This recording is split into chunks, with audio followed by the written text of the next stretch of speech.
ऐतिहासिक दक्षिण काशी म्हणून प्रसिद्ध असलेलं वाई शहर, या वाई शहरातील महागणपती मंदिराला आता कृष्णामाईनं वेढा घातल्याचे चित्र पाहायला मिळते। गणपतीच्या पायापर्यंत हे पाणी जाऊन पोहोचलं आहे।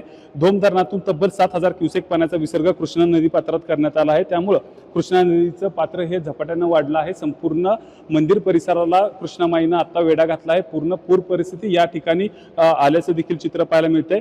या ठिकाणी जर पाहिलं तर मोठ्या प्रमाणावर पाण्याचा विसर्ग या नदीपात्रात करण्यात आला आहे। त्यामुळे जो वाईतील प्रसिद्ध गणपती आहे त्या गणपतीच्या पायापर्यंत सध्या पाणी जाऊन पोहोचलं आहे। प्रशासनाच्या माध्यमातून त्याचबरोबर या मंदिर प्रशासनाच्या माध्यमातून सतर्कतेचा इशारा देखील नागरिकांना दिला आहे। भक्तांनी या ठिकाणी लांबूनच दर्शन घ्यावं असं देखील आवाहन करण्यात आलं। आपल्यासोबत पुजारी काकू आहेत।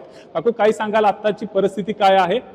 पूर्ण मंदिराला वेढा घातलाय पाहिजे? पूर्ण मंदिराला वेढा घातलेला आहे। मी आणि धोम धरणाचं पाणी सोडलं गेलेलं आहे।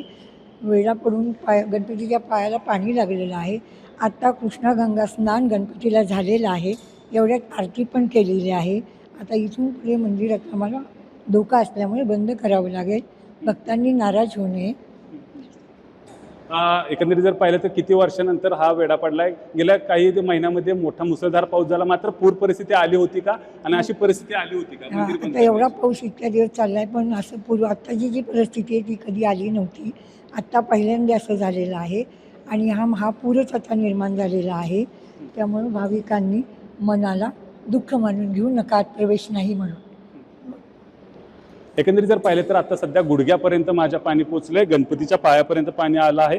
आपल्यासोबत आत्ताच मंदिराचे पुजारी आहेत, त्यांनी आरती देखील केली होती। विधिवत पूजा महागणपतीची करण्यात आली। एकंदरीत जर पाहिलं तर या ठिकाणी आता आपण त्यांच्याशी बातचीत करणार आहोत। आजपासून मंदिर बंद राहणार का आणि हे किती दिवस बंद राहील, काय सांगा?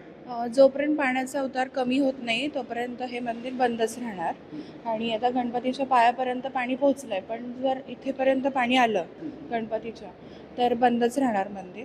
आणि नेहमीप्रमाणेच आम्ही जलाभिषेक केला कृष्णाबाईच्या पाण्याने आणि आरती केली विधिवत। एकंदरीत जर काका सांगायचं झालं तर आता भक्तांना काय सांगाल? उद्याच्याला चतुर्थी आहे, संकष्टी चतुर्थी आहे। भक्तांची लाईन या ठिकाणी मंदिराच्या बाहेर लागले, मंदिराला कुलूप लावण्यात आले। आव्हान काय करतात? आव्हान असं आहे की आता सध्या मुसळधार पाऊस चालू आहे। धोम धरणातून पाणी पण सोडण्यात येत आहे। उद्या संकष्टी चतुर्थी आहे, तर त्याच्यासाठी भक्तांना असं आव्हान आहे की त्यांनी सध्या गर्दी न करता बाहेरून दर्शन घ्यावं।